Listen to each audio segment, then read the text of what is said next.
Alright, this is a Freddie Mercury reading. He was a British singer, songwriter, recorder, producer, lead vocalist of the rock band Queen, of course you know. One of the most recognized lead singers in history, flamboyant stage personality, and a 4-octave vocal range for a male. That's really pretty impressive.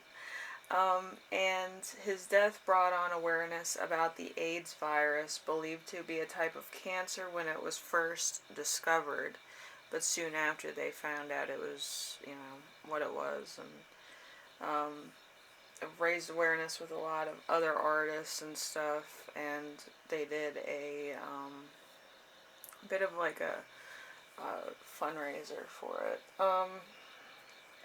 So with Freddie Mercury, there's a lot of songs he's also done that you may have recognized.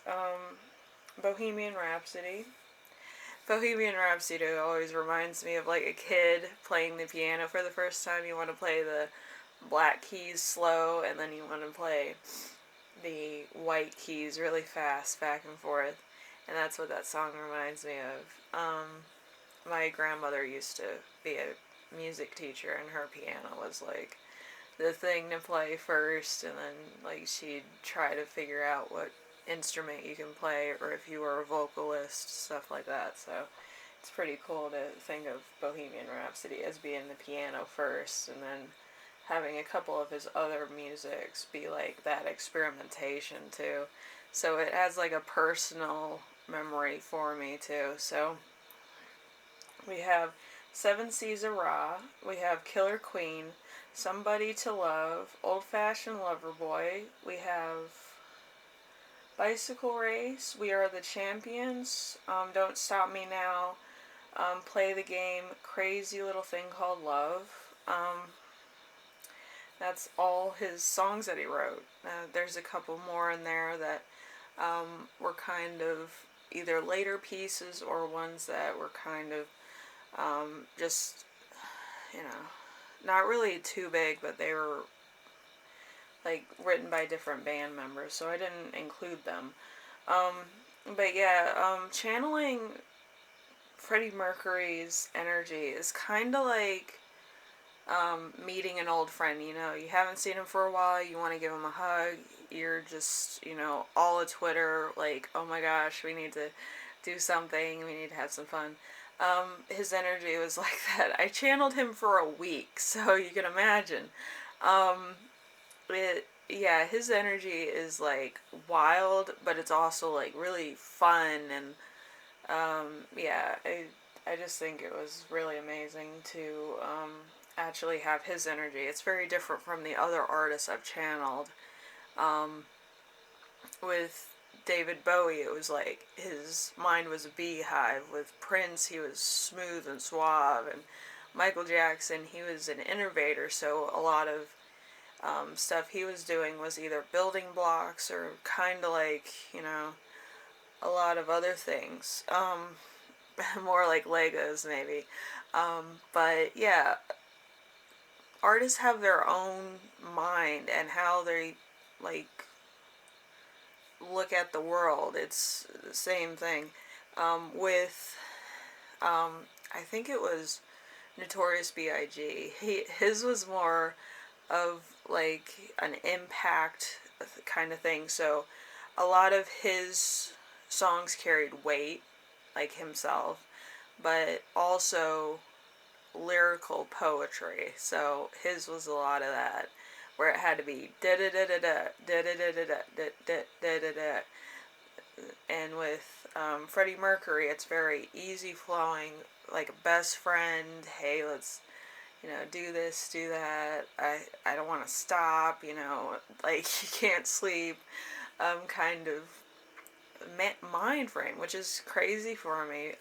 Because I'm more of like, hey, I want to stay home and drink some cocoa, and he's kind of like, hey, I want to go out and have some fun, meet some new people, do this, do that.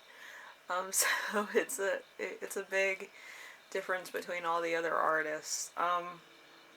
So we're gonna start off with some tarot cards, and then yeah, we'll just go over all of them. With Freddie Mercury, he's more of like he wants to explain himself through cards, I believe, because AIDS is painful.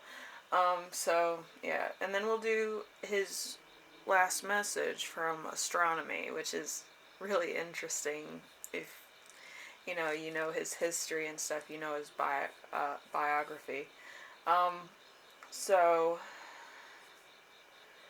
we have the first card, which is Null Emptiness Meditation, and Silence and Sleep.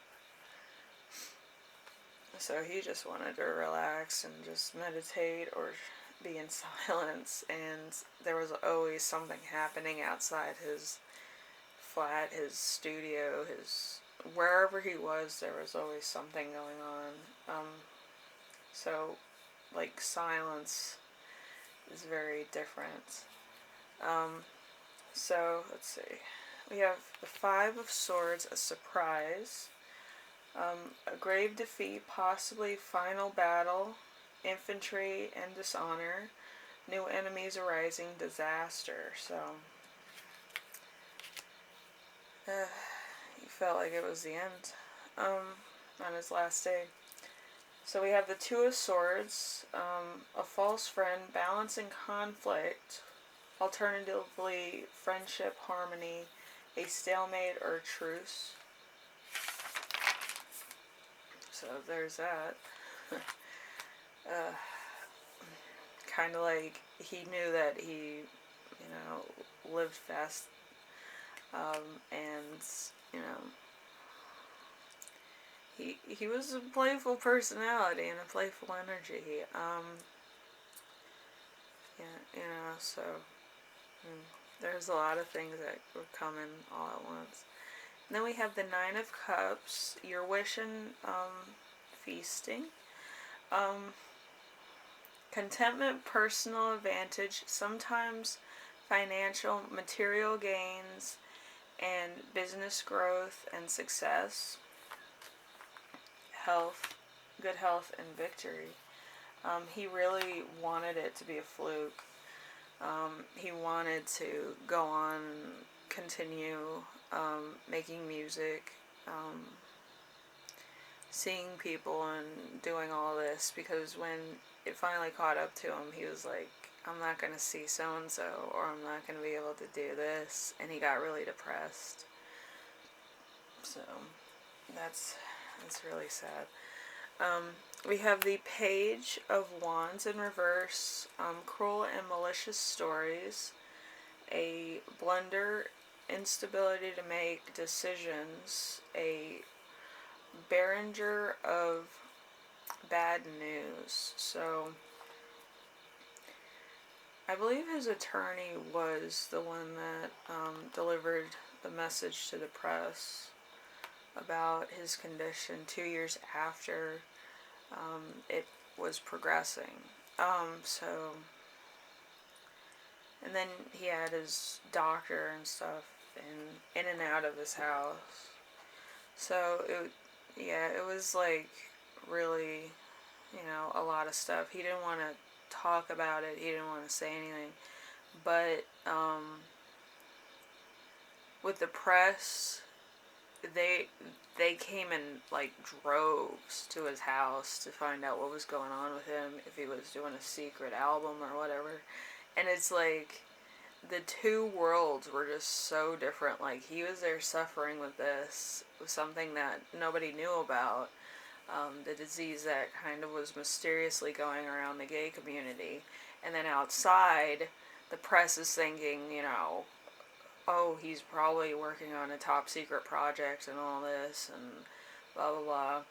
And then, like, after a year of that mind frame, they're like, maybe something happened. And it started going down the scales of what could have happened with the press. And then it started being a question in the paper. And that's when they started releasing what was going on with Freddie Mercury, which I found was crazy. Um, and it's like, you never gonna get a moment's peace when you're famous. So some people want fame and they want the fortune and stuff. But it's like, when you go through something like this, you don't get a moment's peace. Like, you made this impact, and then, like, coming back from it and pulling back is, like, really hard for you. And it's really hard for the press, too. And, you know, your fans. It's really hard. It's hard on you, and it's hard on your fans, for sure. Um, then we have tenderness.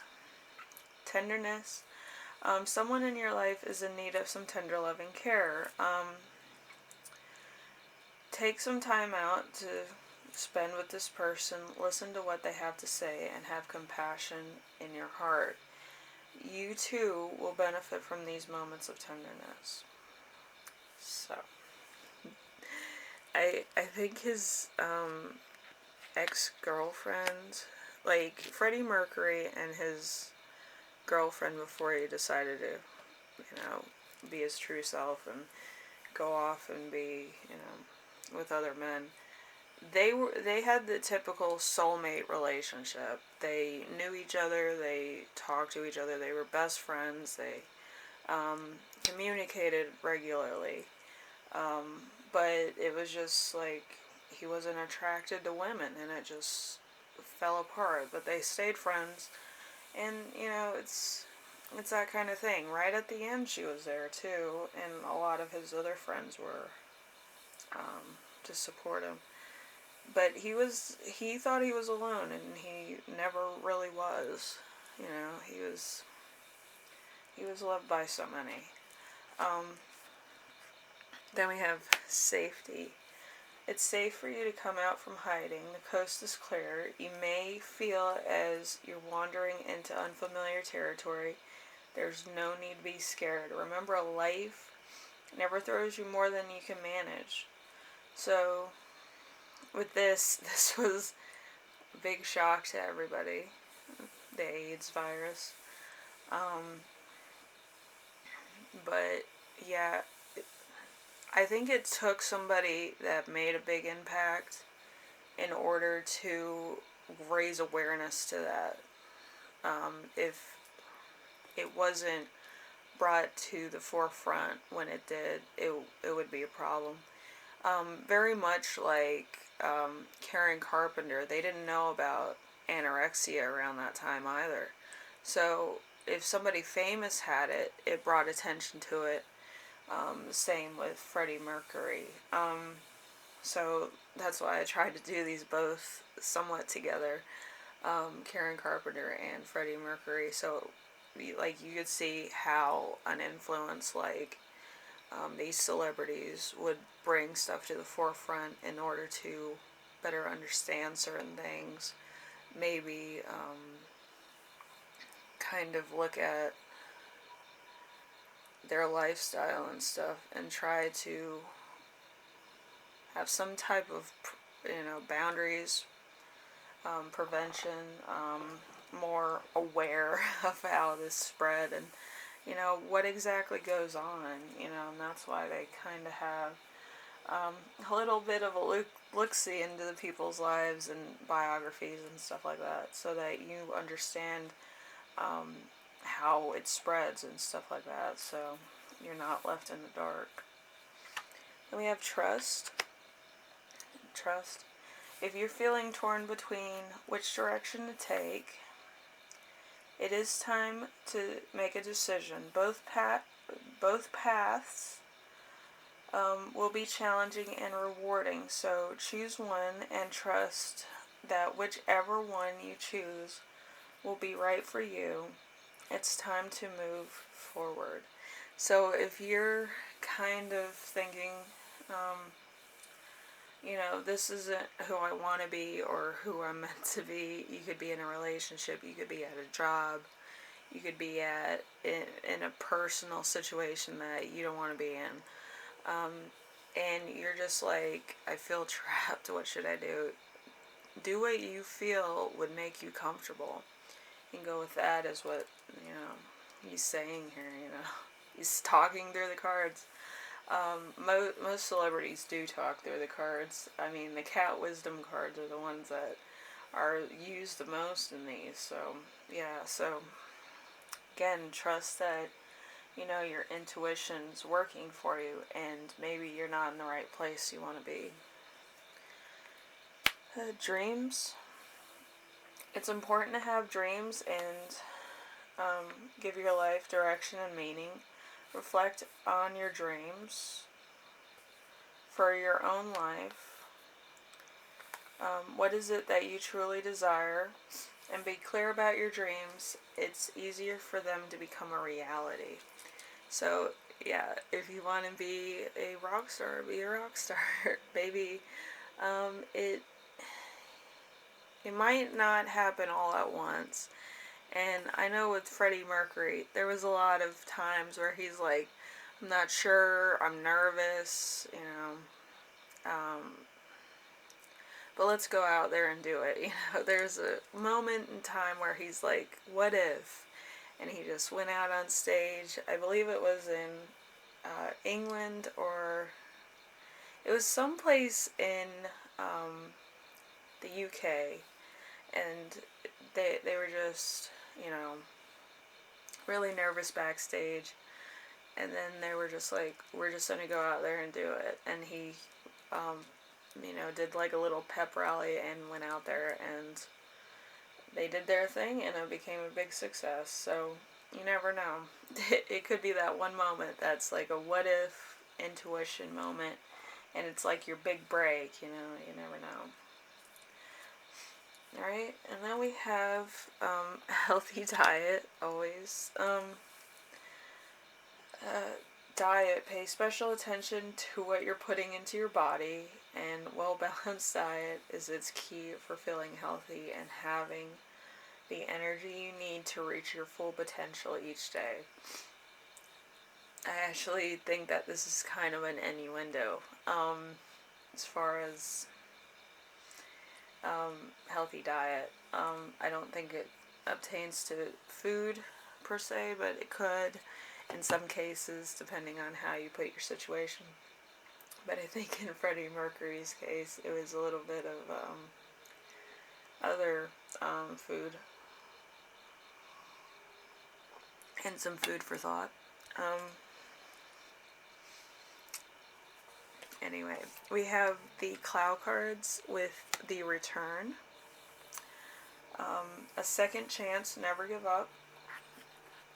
No matter what happens, even if you mess up. There's something in human nature that if you mess up or you're nervous, usually it's a sign. But if you do mess up, it's always, and I'm going to say this because a lot of my drama things when I was in school, I used to write dramas, but a lot of my dramas, when they were in front of a crowd, they didn't translate well. I had to make them entertaining enough to be featured again, so then it would translate over to another person to see something that they've probably seen before many times and make it into something different and fun. It's a very different kind of thing. So you never know. Maybe your first attempt isn't the best, but the second attempt, maybe you get it on the right key. Then we have the freeze. The freeze is accomplishment of basic power. It's okay to go at your own pace. So whatever you're doing, just take time, make it your own, reread, read again, edit, maybe read again, and just make sure that it feels right to you. If it doesn't, then just make sure it feels powerful to you. It feels like I can wield this, I can use this, it's mine. It's kind of like a eureka moment. Like, this is really cool. And then we have the storm. The storm is intense emotions, frustration being reduced. So, nerves. Just 100% nerves.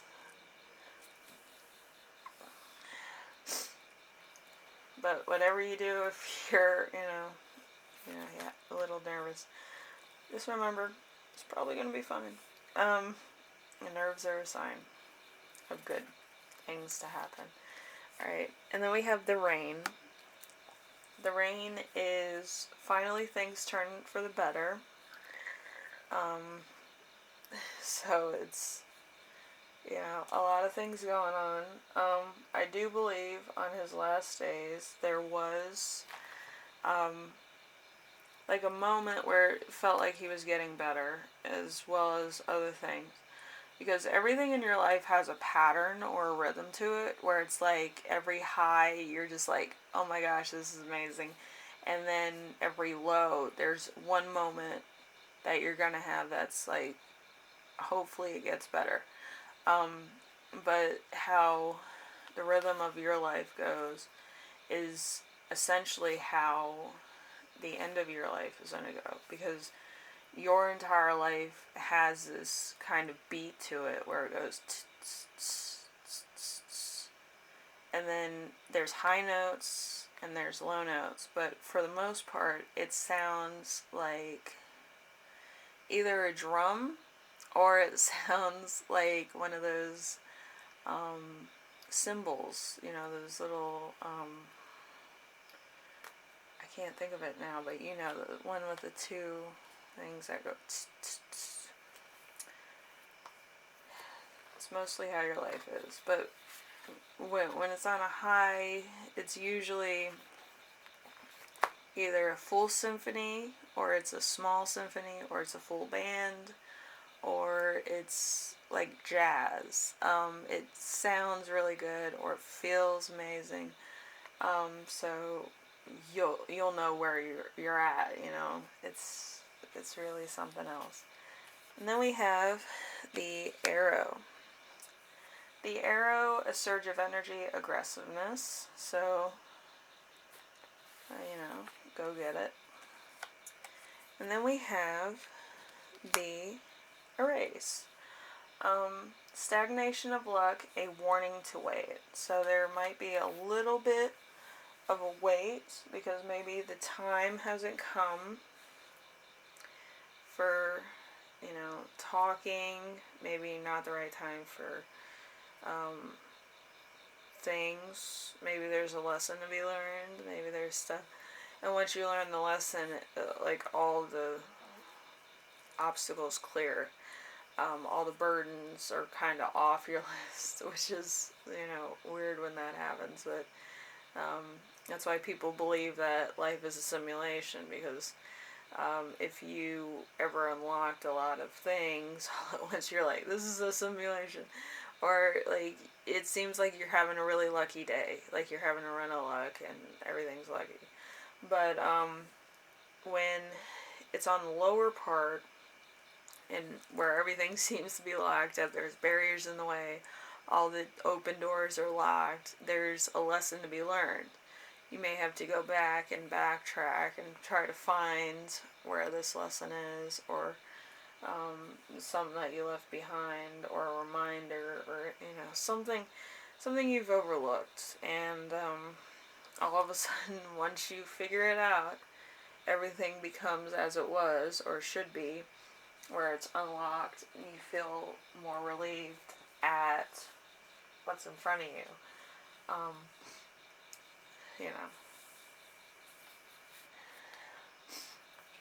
Which is very interesting if you think about life in general and stuff. And then we have the angel cards, which I love. I just love these artworks. We have the Angel of Sky. The Angel of Sky is a shield, a ring, a blessing hand.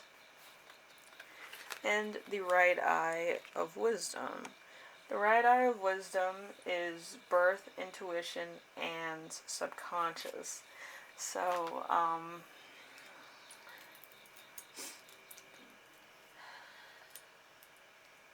find that really interesting. I forgot what Freddie Mercury's parents were from, but it seems like this would be more, I think it's India, like, I'm seeing a symbol, and it looks like one of their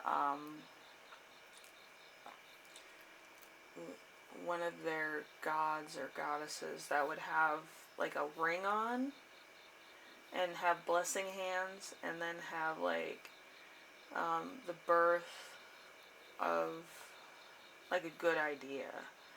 I'm actually seeing that. That's pretty cool. It just looks really nice. It looks like a tapestry. It just looks really cool, and it seems like it might have been in somebody's house or framed somewhere. But yeah, it's really pretty neat. It might even be on a loom, but yeah, that's really cool. Anyway, with Freddie Mercury, and I'm gonna say this, the reason why he is my favorite artist is that his message is so world renowned that he actually doesn't have a message from the astronomy. So, thank you for watching, and this was the Freddie Mercury one, and he didn't really have a message for anybody. He kind of did what he did. He made a big impact on both ends of the spectrum, if you want to say that. And, you know, he stayed true to himself. And he's the type of energy that's kind of like an old friend, and he always feels welcoming. Especially when like people that know him talk about him, they were like he was very welcoming, and he always wanted to include people, or have fun with his friends, laugh with his friends, have some jokes, and just have a lot of fun. So this was probably my favorite one. Anyway, thank you for watching, and I will see you in the next video. I'm not sure what I'm gonna do. It's gonna be a surprise. I'll probably wait probably a week and then post the next one. All right. Anyway, thank you for watching. Bye now.